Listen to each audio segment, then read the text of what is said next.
નમો અરિહંતાણં નમો સિદ્ધાણં નમો આયર્યાણં નમો ઉવધ્યાયાણં નમો લુએ સવ્વસાહુણં એસુ પંચનમુક્કારો સવ્વપાવપણાસણો મંગલાણં ચ સવ્વેસિં પડમં હવૈ મંગલમ આસ્વાદ્ય યદ્વાક્યરસં બુધાનાં પીયુષપાને વિભવેत् તૃણૈવ નમામિ तं વિશ્વજનીન વાચં વાચં યમેન્દ્રં ધીનવર્ધમાનम्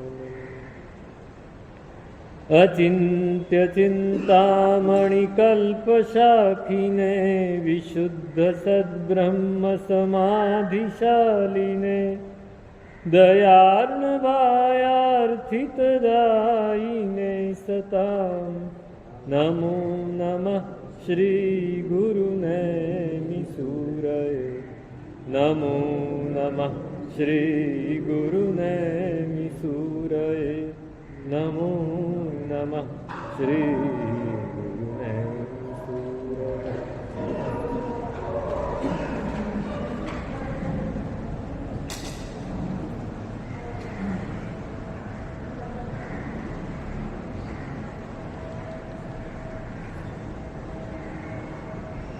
શિરછત્ર વિરાજે રે દેવદુંદુભિબાજે રે ઠકુરાઈ એમ છાજે તો હિ અકિંચણો રે.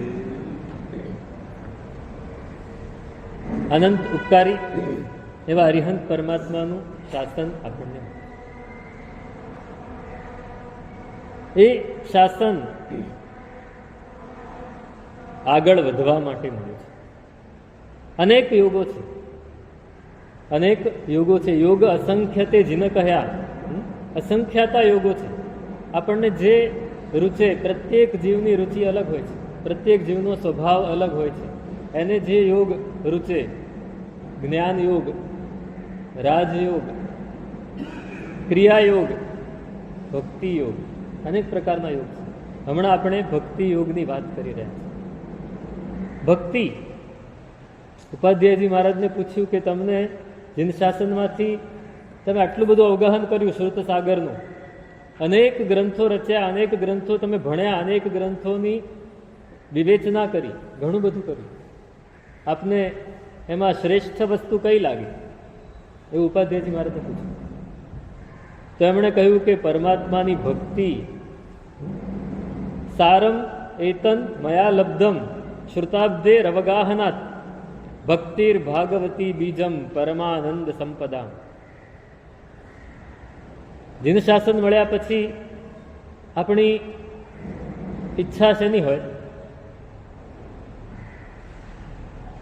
જીન શાસન મળ્યા પછી પ્રત્યેક જીવ, જે પણ જાણકાર છે, જે સમજદાર છે, જે કંઈ પણ બોધ પામ્યો છે, એની ઈચ્છા એક જ હોય કે સર્વ કર્મો ખપાવીને મોક્ષે મોક્ષે જવું છે, મોક્ષ પ્રાપ્ત કરવો છે. પણ મોક્ષનું બીજ શું? તો ઉપાધ્યાયજી મહારાજે કહ્યું કે આખા જીવનમાં મેં શ્રુત સાગરનું જે અવગાહન કર્યું એમાંથી મને એક સાર મળ્યો, એ છે પરમાત્માની ભક્તિ. એ જ મોક્ષનું બીજ છે. પરમ આનંદની સંપત્તિનું બીજ એ ભક્તિ છે.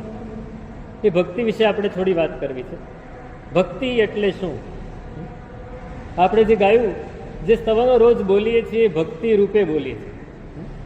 પરમાત્મા પ્રત્યે ભક્તિ, પણ ભક્તિ છે શું એ થોડું સમજી લઈએ ને તો આપણે ફક્ત બોલીને, બોલતા જીભ બોલતી હોય, આંખો કંઈક જુદું જોતી હોય, કાન કંઈક જુદું સાંભળતા હોય, અને એ સ્તવન પૂરું થઈ જાય, ઉવસ ગરમ જય વીરાય હાથ જોડો એટલે ખ્યાલ આવે કે હાથ જોડવાના છે, બાકી કાંઈ ખબર નથી હોતી. તો ભક્તિ શું છે? ભક્તિ બહુ સમજવા જેવી વસ્તુ છે. નારદ ઋષિએ બહુ સરસ ભક્તિ સૂત્રો બનાવ્યા છે. એના એક બે સૂત્રો આપણે જોઈએ ને તો ખ્યાલ આવે છે કે ભક્તિ શું છે. ભક્તિની એક જ વ્યાખ્યા કરી કે સાતુ અસ્મિન પરમ પ્રેમ રૂપા. પરમાત્મા જેને આપણે આપણા ઈષ્ટ માનીએ છીએ, જેને આપણે આપણા ભગવાન માનીએ છીએ, જેને આપણે આપણા સર્વસ્વ માનીએ છીએ, એના પ્રત્યે પરમ પ્રેમ સ્વરૂપ ભક્તિ હોય છે. એના પ્રત્યે પરમ પ્રેમ, આપણે જેને સારા માન્યા એની ઉપર પ્રેમ હોય. પ્રેમ બે પ્રકારનો હોય છે. આપણે ત્યાં બધી વાત નથી આવતી. સૂફી સંતોએ બહુ સરસ વાત કરી છે કે પ્રેમ બે પ્રકારનો છે. એક ઇશ્ક કહેવાય ને, ઇશ્ક. હા, ઉર્દુમાં, ફારસી ભાષામાં એને ઇશ્ક કહેવાય. ઇશ્ક બે પ્રકારનો છે, ઇશ્કે મિજાજી અને ઇશ્કે હકીકી. ઇશ્કે મિજાજી એટલે સાંસારિક સંબંધો પ્રત્યે જે આપણો પ્રેમ છે એ ઇશ્કે મિજાજી છે. માતા પ્રત્યે પુત્રનો પ્રેમ, પુત્ર પ્રત્યે માતાનો પ્રેમ, ભાઈ બહેનનો પ્રેમ, પતિ પત્નીનો પ્રેમ, જે કોઈ પણ કોઈ મિત્રનો મિત્ર પ્રત્યે પ્રેમ, જેને આપણે સ્નેહ રાગ કહીએ છીએ, એ રાગ એ ઇશ્કે મિજાજી છે. અને ઇશ્કે હકીકી, જેને આપણે આપણું સર્વસ્વ માનીએ છીએ એવા પરમાત્મા પ્રત્યે જ્યારે પ્રેમ પ્રગટે એને ઇશ્કે હકીકી. હકીકી એટલે સાચો. મિજાજી એટલે આવે ને જાય. મિજાજ કેવો હોય? હંમેશા એક સરખો હોય? આવે અને જાય. એટલે ઇશ્કે મિજાજી, આજે મને પ્રેમ છે ને કાલે ના પણ હોય. કાલે માતાને પુત્ર પ્રત્યે બહુ જ પ્રેમ હોય, પણ પુત્ર થોડું આડું ખોટું કામ કરીને આવે તો, પુત્ર માતાનું કહ્યું ન માને તો એ માનો પ્રેમ તો રહે જ, અને છતાંય ક્યારેક ન પણ હોય. મિજાજ બદલાયા કરે. જ્યારે એટલે હકીકત, વાસ્તવિક પ્રેમ એ પરમાત્મા પ્રત્યે પરમ પ્રેમ. એવો પ્રેમ કે એના સિવાય બીજું કાંઈ દેખાય જ નહીં.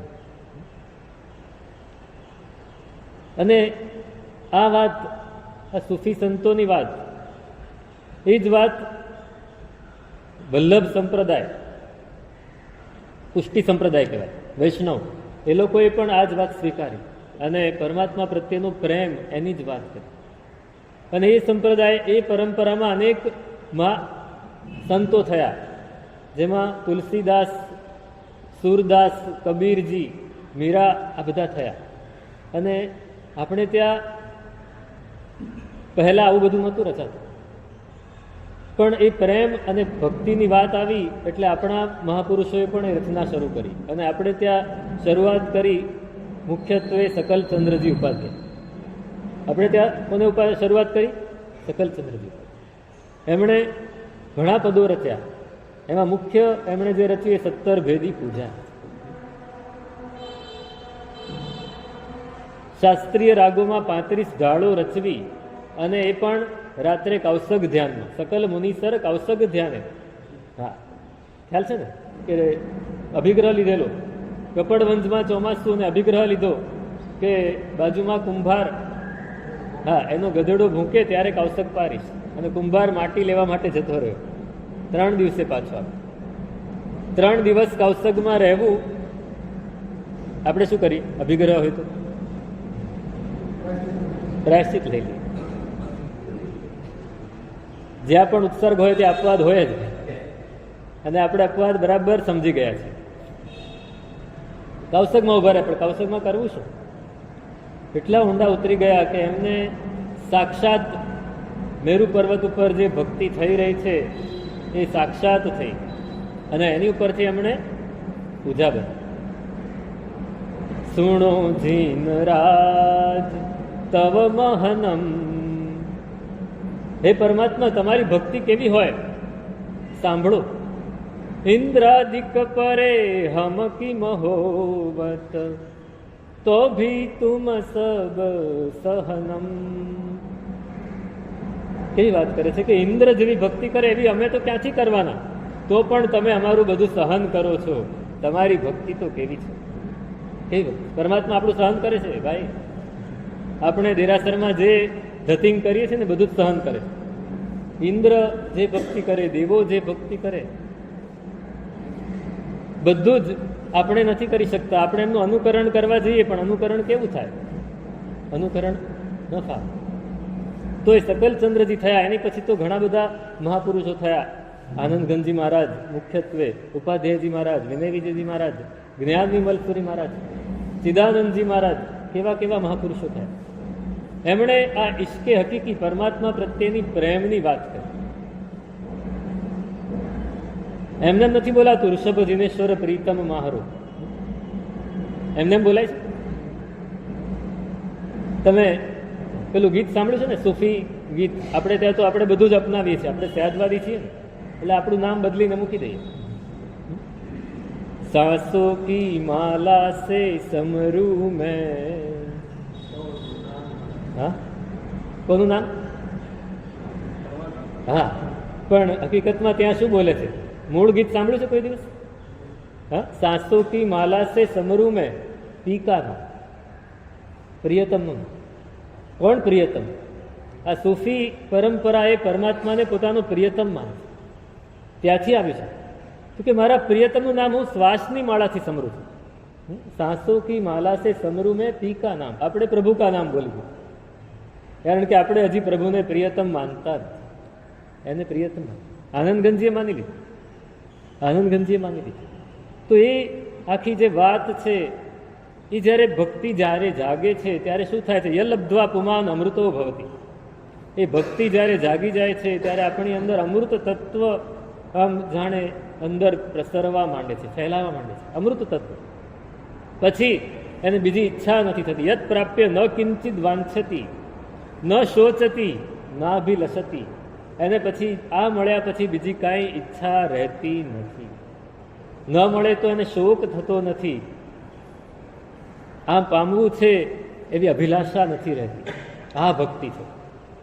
આપણે ભક્તિ, મને ઘણી વાર થાય, હું દેરાસરમાં આવું ને તો હવે આંખ ખુલ્લી હોય એટલે બધું જ દેખાઈ જાય. હવે એ મારી આંખની તકલીફ છે.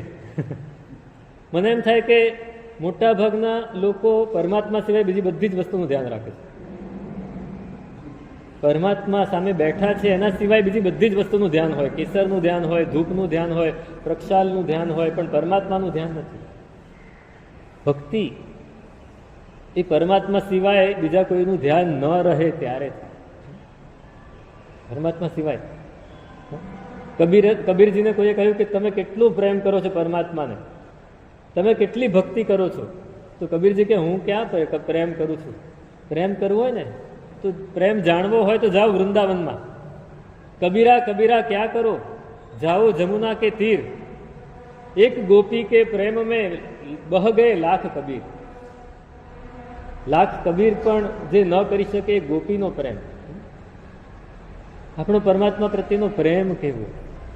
એટલે સુરદાસજી હતા ને, સતત ઈષ્ટદેવ શ્રી કૃષ્ણ એનું ધ્યાન ધરતા ધરતા એની સાખીઓ બનાવતા જાય, દુહા બનાવતા જાય, એને ગાતા જાય. એને આંખ નથી, એનું કોઈ દુઃખ નથી. અને એકવાર પોતે જઈ રહ્યા છે, હાથમાં લાકડી લઈને ગાતા ગાતા ભજન ગાય છે, સાખીઓ ગાય છે, દુહા ગાય છે, એને જઈ રહ્યા છે. અને આંખ નહોતી, લાકડી આમાં ઠક ઠક કરતા એક જગ્યાએ ધ્યાન ન રહ્યું લાકડી મૂકવાનું, અને ખાડો હતો, ખાડામાં પડી ગયા. ખાડામાં પડી ગયા, પણ કોઈ દુઃખ નથી. બોલો બેઠો છે સાથે, હવે કોઈ દુઃખ નથી. મારે કોઈ દુઃખ છે જ નહીં. એ તો ત્યાં બેઠા બેઠા વાગ્યું છે, હાથ પગ છોલાઈ ગયા છે, મૂઢમાર વાગ્યો છે, પણ ધ્યાન ક્યાં છે? પરમાત્મા. સતત ગાયા કરે છે, ગાયા કરે છે, ગાયા કરે છે. થોડી વાર થઈને તેને અવાજ સાંભળ્યો, બાબા, ઓ બાબા. હિન્દીમાં બાબા કે કોઈ આવા સંત હોય, બાબા. हाँ कौन है? अरे बाबा आप गिर पड़े अंदर? हाँ मैं गिर पड़ा. तो आप हाथ दीजिए, मैं आपको निकाल देता. आप हाथ लंबा कीजिए, मैं आपको खींच लेता हूँ. अवाज नाना बाळकनो अवाज. અને કબીર પેલા सूरदासजी आप कैसे खींचेंगे, आप तो छोटे हो. अरे मैं छोटा हूँ लेकिन आपको खींच लूंगा, आप आ जाइए. એને હાથ આપ્યો અને સુરદાસજી આમ વિચારે, હજી આમ કે પેલા તો હાથ ખેંચાયો અને એક સાથે એક ઝટકામાં બહાર આવી ગયો. अरे आप कौन हो, आपने हमको कैसे बाहर निकाल दिया? બહુ આમ ગદગદ થઈ ગયા આભાર વ્યક્ત કરવા માટે. આપ કહાં હો? આમ હાથ ફેરવે છે, દેખાતું નથી. આમ હાથ ફેરવે છે તે અચાનક હાથમાં આવી ગયો, હાથ પકડ્યો. અરે આપ કોણ હો, મુझे સ્પર્શ તો કરને દો, આપ કોણ હો? અને પેલું બાળક હસવા માંડ્યો અને હાથ છોડાવીને ભાગી ગયો. હાથ આમ છોડાવીને ભાગી ગયો. અને સુરદાસજીને અચાનક લાઈટ થઈ કે આ તો પરમાત્મા સ્વરૂપ લઈને આવ્યા બાળકનું અને મને અંદરથી કાઢ્યો. કહે છે કે કર મરોડ કે જાત હો, રડવા માટે. અરે પરમાત્મા, એક ક્ષણ તો મને સ્પર્શ કરવા દેવો તો આંખ તો હતી નહીં, જોવાનું તો હતું નહીં, પણ સ્પર્શ કરીને અંદરની આંખો તો હું ખોલી દે.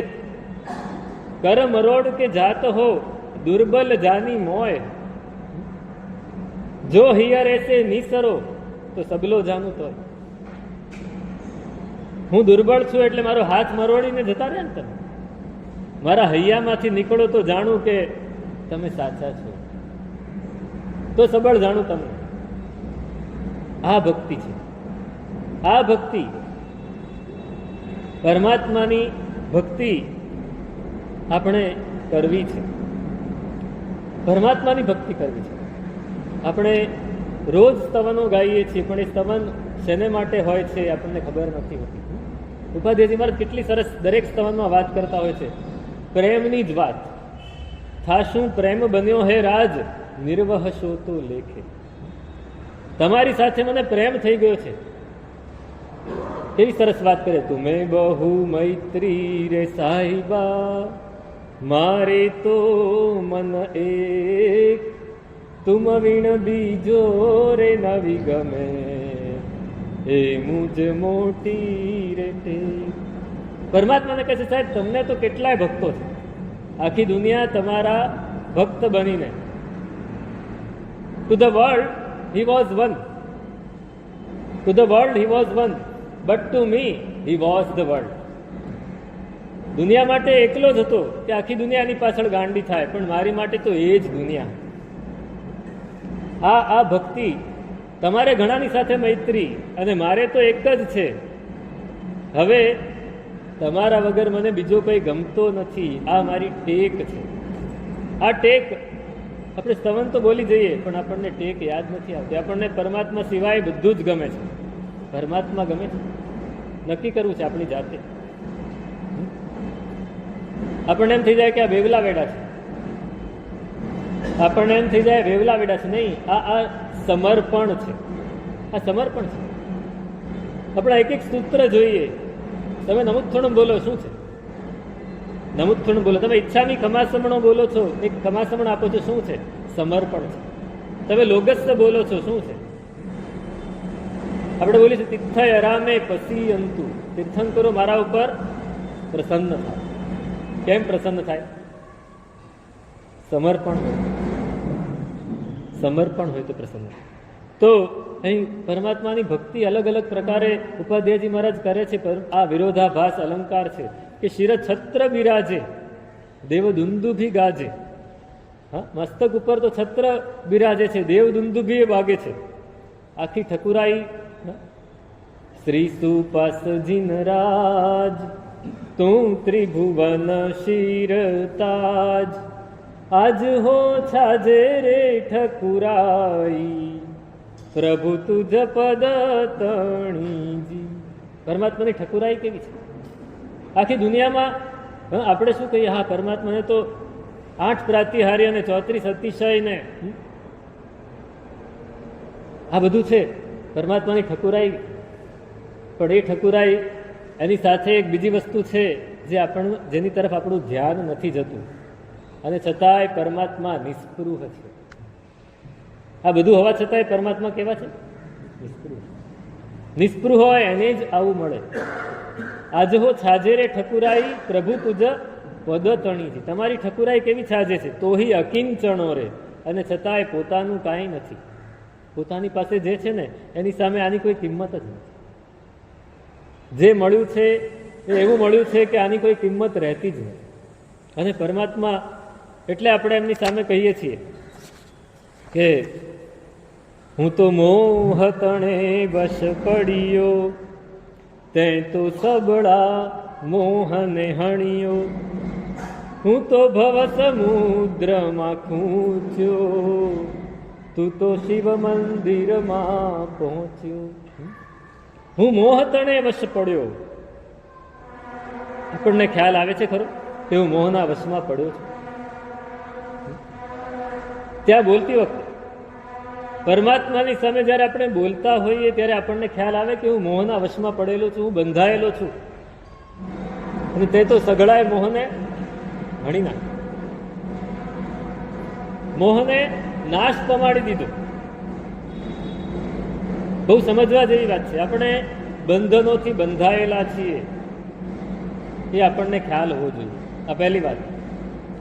પણ એ બંધનો આપણે જ ક્રિએટ કર્યા છે એ પણ ખ્યાલ હોવો જોઈએ. બંધનથી બંધાયેલા તો છીએ, પણ બંધન આપણે જ ક્રિએટ કર્યા છે, આપણે જ રચ્યા છે. આપણા બંધન આપણે જ બનાવ્યા છે. બીજું કોઈ આપણને બાંધવા નથી આવતું, બીજું કોઈ બાંધવા નથી આવતું. રોમ, ઇટાલીનું રોમ શહેર, એ જમાનો હતો કે એક રાજ્યવાળો બીજા રાજ્યવાળા ઉપર આક્રમણ કરે. મનુષ્યની કંઈક મેળવવાની ઈચ્છા છે ને, ભૌતિક પદાર્થ, એમાં એ બધું જ ભૂલી જાય છે. પણ ભૌતિક પદાર્થ હાથમાં રહેતો નથી, સરી જાય છે. હાથમાં રેતી ઉપાડો કેટલી વાર રહે, આમ સરી જ જાય. એ લોકો બાજુના રાજ્યવાળાએ રોમ ઉપર હુમલો કરી દીધો અને આખું નગર કબજે કર્યું. નગર તો કબજે કર્યું, નગરના નાગરિકોને બધાને બેડીઓ બાંધીને કેદ કરી લીધા. અને પછી વિચાર્યું આ બધાને સાચવશું ક્યાં? નાખી દો જંગલમાં બધાને, ત્યાં પશુઓ એને મારી નાખશે, પશુઓ મારી નાખશે.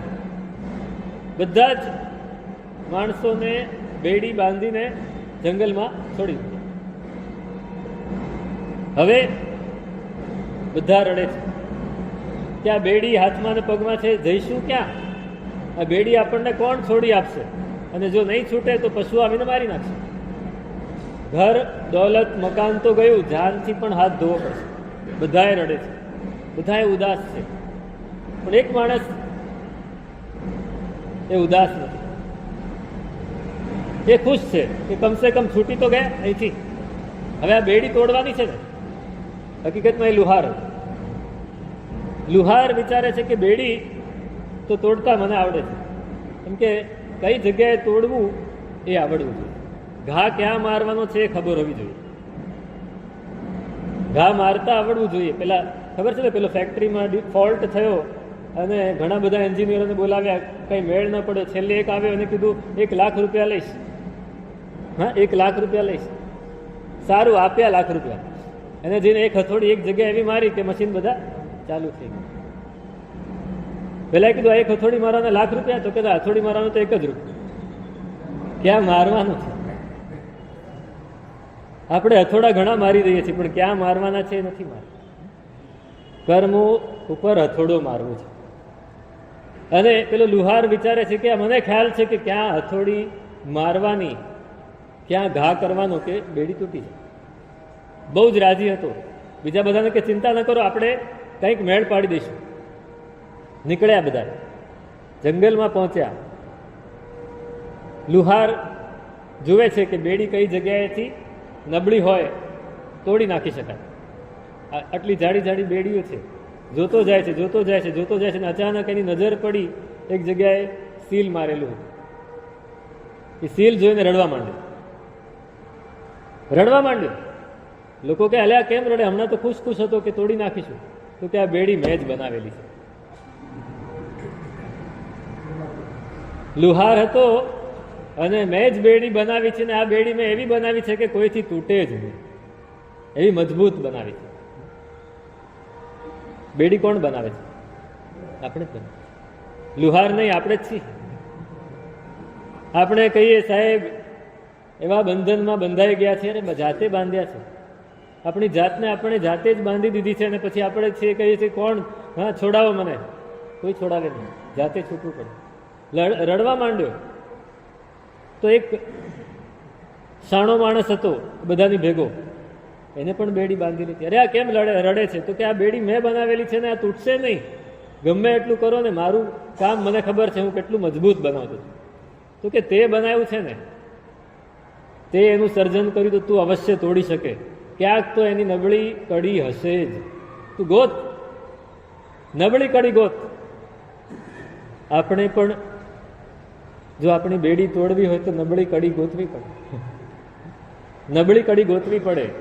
સબળી કડી આપણી પાસે હોય પણ નબળી કડી પણ હોય, એને તોડવી પડે. અને પેલા એ જોયું, આખી બેડી આમ તેમ ફેરવી, ઉપર નીચે જોયું ને અચાનક એને મળી ગયું કે આ જગ્યા એવી છે, હાશ અહીં મારીશ ને તો તૂટી જશે. અને પોતે મારી શકે એમ હતો નહીં, બીજાને કીધું, બધાના હાથમાં બાંધેલી હતી, પગમાં ને હાથમાં, છતાંય તમે મહેનત કરો, આ જગ્યાએ મારો. 10-12 ઘા માર્યા અને બેડી તૂટી ગઈ. પછી શું થાય? એક છૂટે એટલે બધા છૂટી. તોડતા આવડવું જોઈએ. હું મોહ તણે વશ પડ્યો અને તે તો સઘળા મોહને હણ્યો. હું તો મોહના વશે પડ્યો અને તમે સઘળા મોહને હણી નાખ્યો છે. એ પરમાત્મા આચાર્ય સૂત્રમાં બહુ સરસ વાત કરે છે. મોહને કેવી રીતે નાશ કરાય? મોહને કેવી રીતે નાશ કરાય? ગાંઠ ખોલવી પડે. ગાંઠ ખોલવી.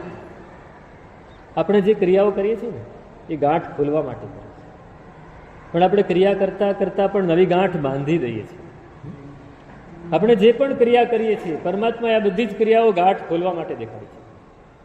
આપણે પ્રતિક્રમણ કરીએ, આપણે બોલીએ છીએ પાપથી પાછા હટવા માટે, પાપથી પાછા હટવા માટે આપણે પ્રતિક્રમણ કરીએ છીએ, પણ પ્રતિક્રમણ કરતા કરતા નવું બાંધી દઈએ છીએ. આપણે પ્રતિક્રમણ કરીએ છીએ, આપણે બોલીએ છીએ પડિસિદ્ધાણમ કરણે ઇચ્છાણમ અકરણે ય પડિક્કમણમ અસદ્દહણે અતહા વિવરીય પરુ વણાય. આ 4 કારણોસર આપણે પ્રતિક્રમણ કર્યું અને એ 4 કારણોથી જે પણ ગાંઠો બાંધી હતી એને ખોલતા જવી છે. આપણે એક એક વસ્તુને યાદ કરીને, હા પહેલે પ્રાણાતિપાત યાદ આવે છે, આખા દિવસમાં કેટલી હિંસા કરી, મારે એની ગાંઠ ખોલવી છે. આપણે મનથી પણ હિંસા કરી લઈએ, આપણને એક કીડી મરી જાય તો બહુ દુઃખ થાય, બરાબર, પણ આપણે કોઈની ઉપર ગુસ્સો કરીએ તો આપણને દુઃખ થાય છે ખરું? છઠ્ઠે ક્રોધ યાદ આવે છે ખરું? છઠ્ઠે ક્રોધ. 7મે માન, આપણે અભિમાન કર્યું, આપણે આપણા પ્રાણ હણ્યા છે, બીજાના નહીં. હકીકતમાં હિંસા છે ને, આપણે બીજા જીવને બચાવીએ તો દ્રવ્યથી અહિંસા છે, પણ આપણે આપણી જાતને બચાવીએ તો એ ભાવથી અહિંસા છે. એકતા જ્ઞાન નિશ્ચય દયા સુગુરુ તે હને ભાખે જેહ વિકલ્પ ઉપયોગમાં નિજ પ્રાણને રાખે. આપણે આપણી જાતને બચાવવાની છે. જ્યારે આપણે વિકલ્પ કરીશું તો આપણે આપણી જાતને નહીં બચાવી શકીએ. આણે મારું બગાડ્યું, આ વિકલ્પ કર્યો, ગયું. કોઈ મારું બગાડી શકતું નથી, હું પોતે જ મારું બગાડું છું.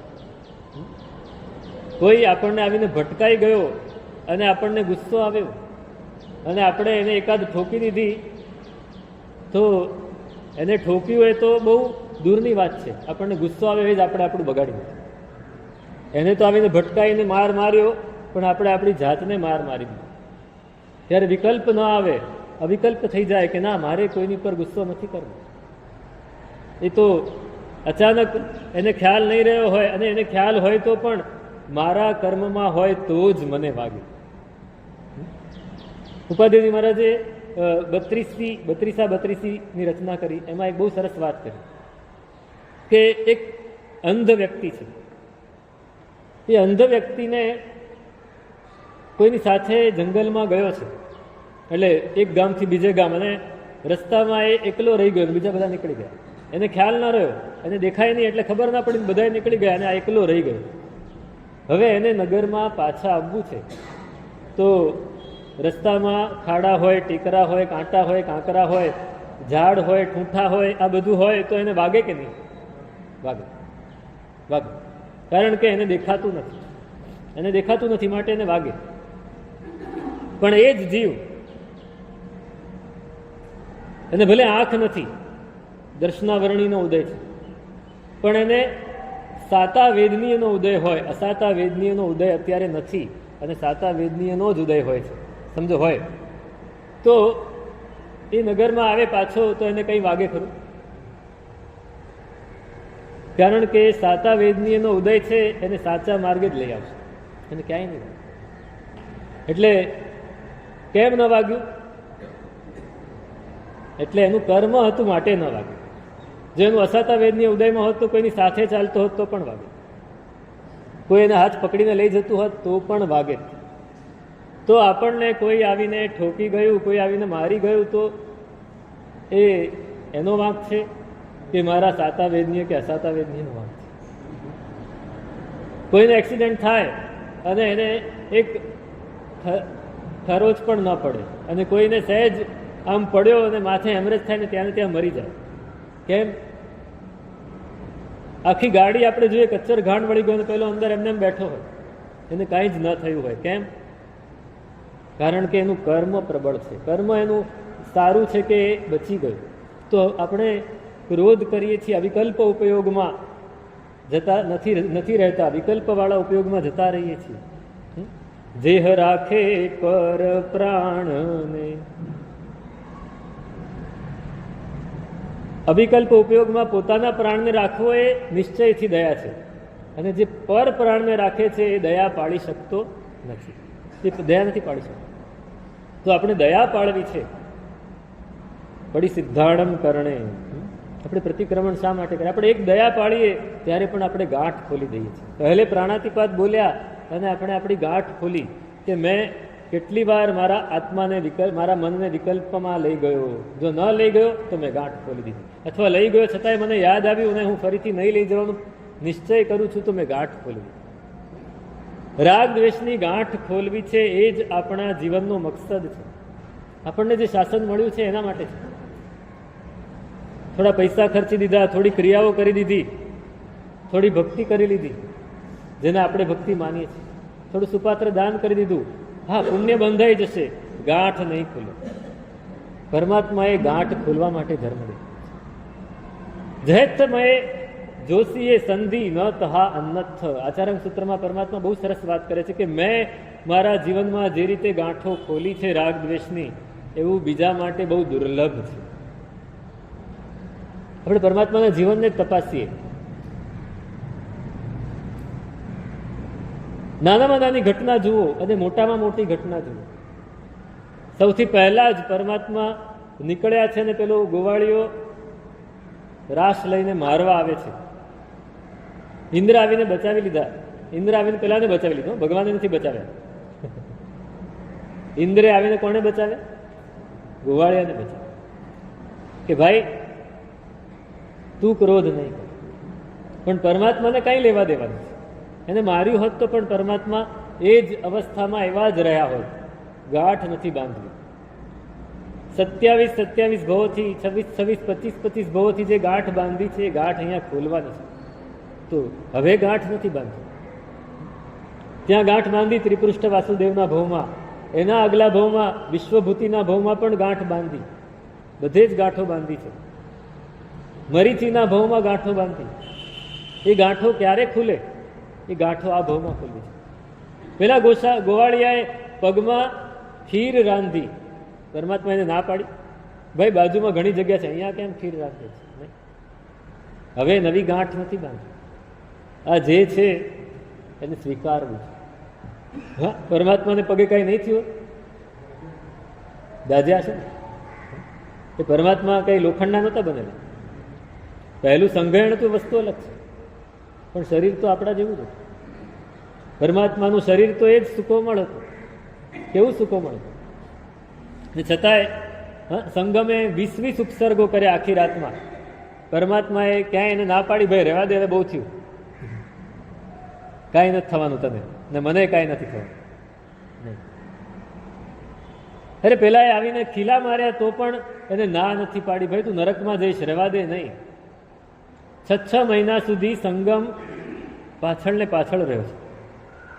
સંગમ 6 મહિના સુધી 20 ઉપસર્ગ કર્યા પછી એને થયું કે આ નહીં, હું નમાવીને જ રહીશ. એને ફક્ત એટલું જ જોઈતું હતું કે આ માણસ મનમાં એટલું વિચારે કે આ જાય તો સારું, આ ક્યારે જશે એટલું વિચારે ને તો હું જીતી જાઉં. 6 મહિના સુધી પરમાત્માના મનમાં એવો વિકલ્પ નથી આવ્યો કે આ સંગમ જાય તો સારું.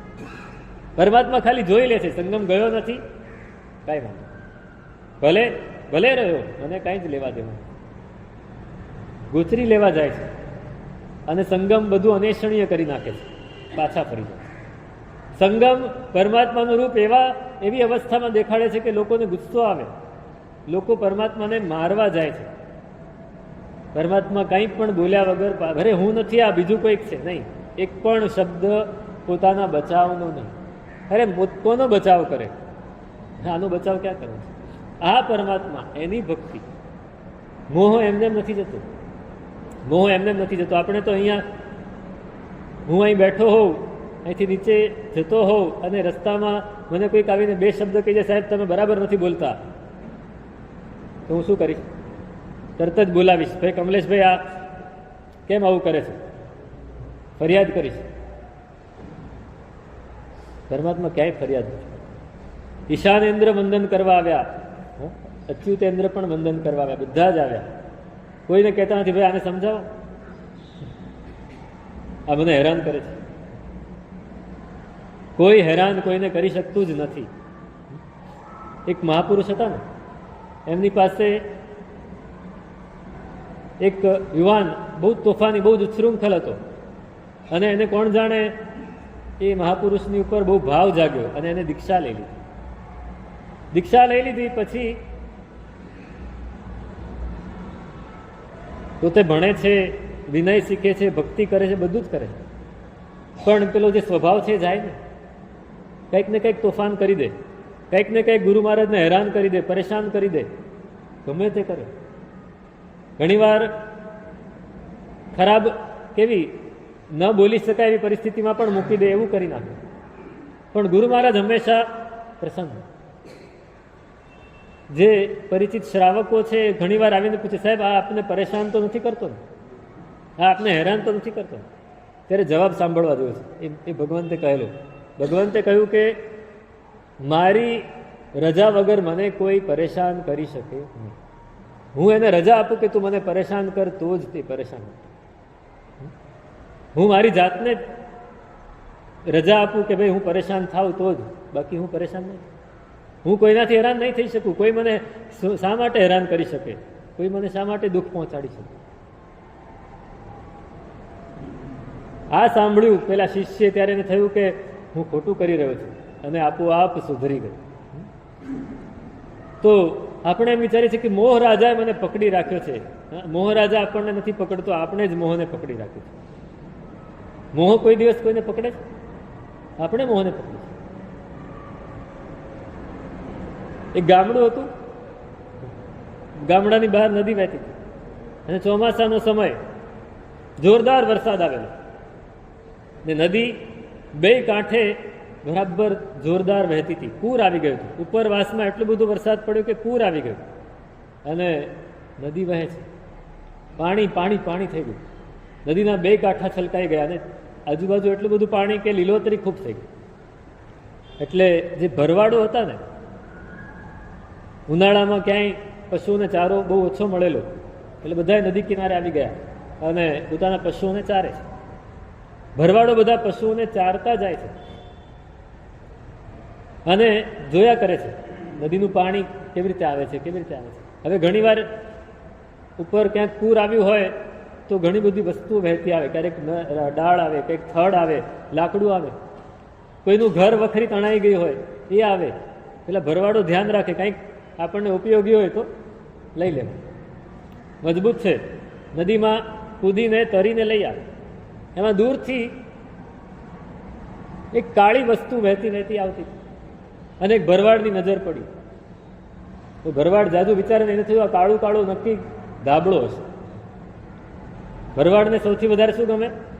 ધાબળો. ધાબળો ને કાળિયાળી ડાંગ હોય તો આખી દુનિયાને પહોંચી વળે. પેલો ભરવાડ એને ધાબળો જોઈ લીધો કાળો, ત્યાં કાળો કામળો છે ને લઈ લો. એટલે એને પોતાના પશુઓ બાજુવાળાને ભળાવ્યા કે આને સાચવજો, ઓલો કામળો લેતો આવું. હા જા જા તું તારે જા, એમ કે અમે ઊભા છીએ. અને પેલા તો સીધી દોટ લગાવીને છલાંગ મારી પાણીમાં, ડૂબકી લગાવીને તરતો તરતો બરાબર પેલું ધાબળો હતો એની પાસે પહોંચી ગયો અને એને પકડ્યો અને લઈને આ બધું તરીને આવવા જાય છે પણ તણાય છે, લઈને આવવા જાય છે પણ તણાય છે અને આગળ જવા માંડ્યો. પૂર તો જોરદાર હતું, આ બહુ મજબૂત હતો પણ પૂર જોરદાર હતું, એ આગળ તણાવવા માંડ્યો, આગળ ગયો આગળ ગયો. પેલા એના મિત્રો કહેવાય છોડ કામળાને, નહીં આવે તો હાથમાં.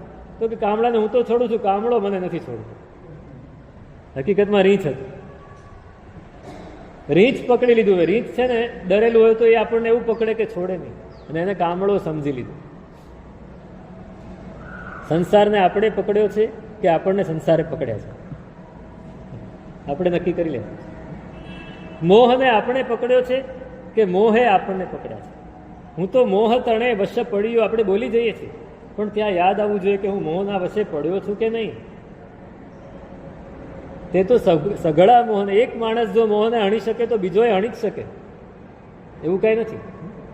પેલા નસરુદ્દીન છે ને, મુલ્લા નસરુદ્દીન પોતાના મિત્રો સાથે બેઠા બેઠા આમ ગપ્પા મારતા હતા, બધાએ વાતો કરતા હતા. એમાં નસરુદ્દીન કે જો હું 20 વર્ષે જે કામ કરી શકતો હતો ને, આજે 60 વર્ષે એ કામ કરી શકું છું. બધા કે હોય જ નહીં, 20 વર્ષે જે તું કરી શકે કેવી રીતે કરી શકે અત્યારે 60 વર્ષે? કયું કામ કરે છે બોલ?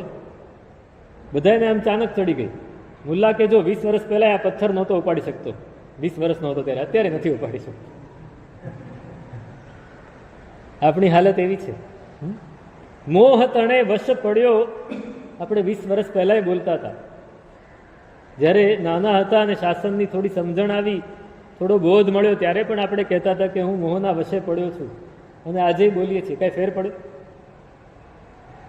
મોહ છૂટ્યો ખરો? મોહમાંથી સહેજ પણ છુટકારો થયો? 20 વર્ષની ઉંમરે તમે પૂજા કરતા હતા, આજે 60-70 વર્ષની ઉંમરે પૂજા કરો છો, કોઈ ફેર પડ્યો? હા ફેર પડ્યો. નેગેટિવ કે પોઝિટિવ? એકાગ્રતા વધી. ગાંઠ ખોલવા માટેનો રસ્તો છે એકાગ્રતા. એકાગ્રતા આપણી વધી. આપણે ગમે એટલું બોલીએ, બોલવાથી કાંઈ નહીં થાય, કંઈક કરવું પડશે. તમે નાના હતા ને તમારા માતા પિતા તમને પરાણે પ્રતિક્રમણમાં સંવત્સરીનું પર્યુષણનું કરાવતા હતા, અને આજે પણ તમે કરો છો, તમારા પુત્રોને પૌત્રોને કરાવો છો. એ પ્રતિક્રમણ કરતા હતા ને આજે પ્રતિક્રમણ કરો છો, શું ફેર પડ્યો? કેટલી ગાંઠો છૂટી, કેટલી ગાંઠો છૂટી, કેટલી ગાંઠો છૂટી. સંવત્સરીનું પ્રતિક્રમણ કર્યા પછી કેટલી ગાંઠો છૂટી. સમજવા જેવી વાત છે. આપણે આપણી જાતનું નિરીક્ષણ આપણે જ કરવું પડશે, કોઈ આપણા માટે કાંઈ નહીં કરે. આપણે પરમાત્માને કહી દીધું, પરમાત્મા તારજે ઉગારજે, શું કે મારજે, તો મારશે નહીં ને તારશે નહીં. એ કાંઈ નહીં કરે, કરવું આપણે જ પડશે. આપણે ભક્તિ કરીએ છીએ તો એ ભક્તિ આપણી અંદર જ ઉગવાની છે, એને કાંઈ જ લેવા દેવા નથી. કાંઈ જ નહીં કરે. એ કાંઈ નહીં કે ભાઈ તું બહુ સરસ ભક્તિ કરે, ચાલ તારું કલ્યાણ થઈ ગયું. નહીં. ભગવદ્ ગીતામાં એવું લખ્યું કે નમે ભક્ત પ્રણશ્યતિ, મારો જે ભક્ત હોય કોઈ દિવસ નાશ નહીં પામે, એનું એ સંસારમાં કંઈ ખોવાય નહીં જાય, એ પાર ઉતરી જશે. પણ ક્યારે? તો આગળ 4 ગાથામાં કેવો મારો ભક્ત હોય એ નાશ નહીં પામે, એના બધા જ વિશેષણો મૂકી દીધા.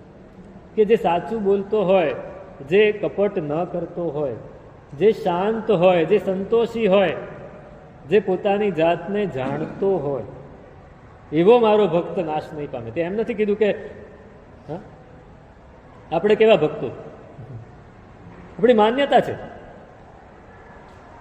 આપણી માન્યતા છે કે આપણે હરિયન પરમાત્માને માનીએ છીએ, ભગવાનને આપણે માનીએ છીએ. આપણી માન્યતા છે કે ભાઈ હું તો મહાવીર સ્વામીને જ માનું, હું કઈ ભગવદ બુદ્ધને નહીં માનું. તો માન્યતા છે. અનુભવ શું છે? હું ભગવાન મહાવીર સ્વામીને માનું એટલી માન્યતા છે. સિદ્ધિવિનાયકનું મંદિર છે ને દાદર પાસે, ત્યાં રોજ સાંજે આરતી ઉતરે ને એનો ચડાવો બોલે. હવે મોટા ભાગે છે ને ત્યાં એક ભાઈ છે, ભાઈ રહે છે. ભાઈ એટલે સમજ્યા ને, મુંબઈમાં કોને ભાઈ કહેવાય. એ ભાઈ રોજ ચડાવો લઈ લે. 5,000 હોય, 10,000 હોય, લાખ રૂપિયા હોય, 2 લાખ રૂપિયા ચડાવો બોલીને પોતે જ આરતી ઉતારે. તો એ કીધું, અલ્યા ભાઈ તું તો કે હું સિદ્ધિવિનાયકને બહુ જ માનું છું, હું જ આરતી ઉતારું. તો કે તું સિદ્ધિવિનાયકને બહુ માને છે, બહુ માને છે, તો પછી આ ધંધા કેમ કરે, ભાઈગીરી કેમ કરે છે, ખંડણી કેમ ઉઘરાવે છે, લોકોને મારે છે કેમ, ખોટા કામ કેમ કરે? તો કે એ વસ્તુ અલગ છે, માન્યતા અલગ છે. હું એને માનું છું ભાઈ, આપણે બી માનીએ છીએ, ભગવાનને માનીએ છીએ, કઈ કરતા નથી. માનવાથી કઈ મોક્ષ નહીં થઈ જાય, માનવાથી મોક્ષ નહીં થઈ જાય. હું એમ માનું છું કે હું ભવ સમુદ્રમાં પડ્યો છું, પણ હું અનુભવતો તો છું નહીં. હું માનું છું કે હું પરમાત્માનો ભક્ત છું, શાસન મને બહુ ગમે છે, પણ શાસન ગમે તો જે વસ્તુ ગમે એનું આચરણ કરવું જોઈએ, હું આચરણ તો કરતો નથી. તો હું ભવ સમુદ્રમાં ખૂંચ્યો અને તું શિવ મંદિર પહોંચ્યો, ખાલી બોલવાની જ વાત રહી જશે. કરવું પડશે, કરવું પડશે. કર્યા વગર કાંઈ નહીં થાય. આપણું આચરણ સુધારવું પડશે. આપણે આપણી જાતને જાણવી પડશે કે હું ક્યાં ખોટકાયો છું, ક્યાં અટક્યો છું, એ કઈ જગ્યાએ મને હું મારી જાતને ક્યાં બાંધી રાખું છું, એ નક્કી કરવું પડશે. મારે જન્મ મરણનો ઝોરો, તે તો તોડ્યો તેહનો દોરો, મારો પાસો ન મેલે રાગ, તુમે પ્રભુજી થયા વિતરાગ. ભગવાન ઉદયરત્નજી મહારાજ તો બહુ સરસ વાત કરે છે. એ આપણી ભાષામાં વાત કરે છે. એને ખબર છે કે પોતાની ભાષામાં વાત નહીં કરી શકે. મારે જન્મ મરણનો જોરો, મારે તો સતત જન્મ મરણ ચાલુ છે ને તમે તો એનો દોરો તોડી નાખ્યો. એક મહાપુરુષને પૂછ્યું કે આ સંસારમાં સૌથી વધારે ખરાબ શું? સંસારમાં સૌથી વધારે ખરાબ શું? રોગ, મૃત્યુ, ઘડપણ, દોષો, શું ખરાબ? એમણે બહુ સરસ વાત કરી. જન્મ લેવો એ જ સૌથી વધારે ખરાબ છે. આપણે જન્મ્યા ને એ જ ખોટી વાત થઈ ગઈ. જન્મ્યા એટલે બધી વાત આવે. જો જન્મ્યા જ ન હોત તો જાણે પેલામાં આવે છે જાણે જન્મ્યો જ નહોતો, પણ આપણે જન્મ્યા જ ન હોત તો શું થાત?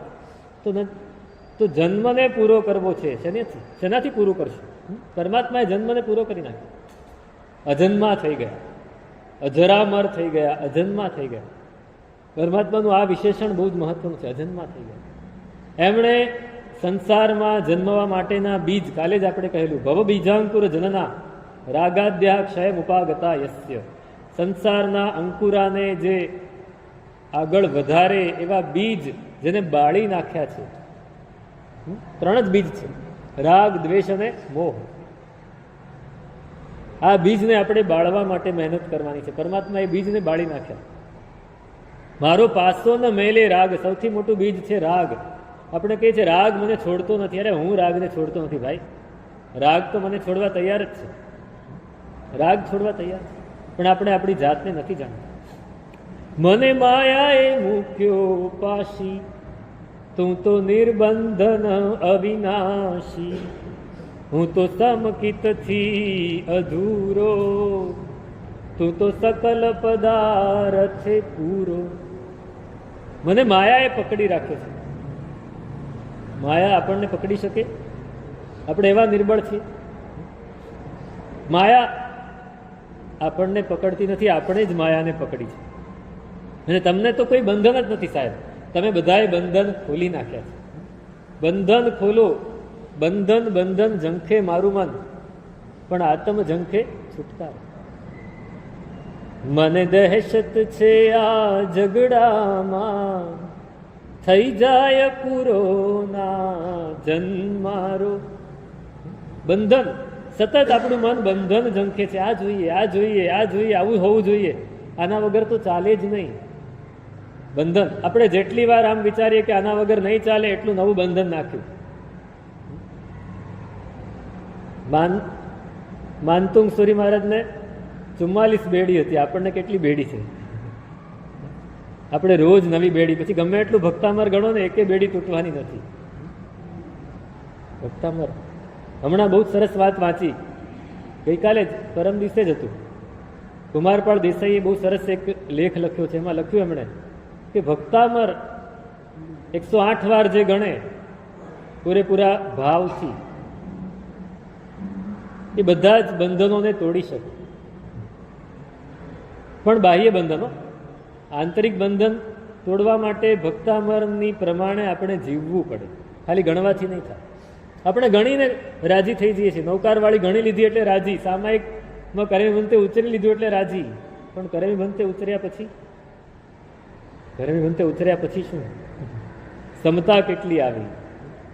તો જ આ બંધનથી મુક્ત થવાશે. હું તો સમકિતથી અધૂરો ને તું તો સકલ પદાર્થે પૂરો. સમ્યક્ત્વ પણ મારું પાકું નથી. સમ્યક્ત્વ પાકું, આપણે જેને સમ્યક્ત્વ કહીએ છીએ, દેવગુરુ ધર્મ પ્રત્યે અવિહળ શ્રદ્ધા, એ વ્યવહાર સમ્યક્ત્વ, એ પણ આપણું પાકું નથી. નિશ્ચય સમ્યક્ત્વની તો વાત જ નથી.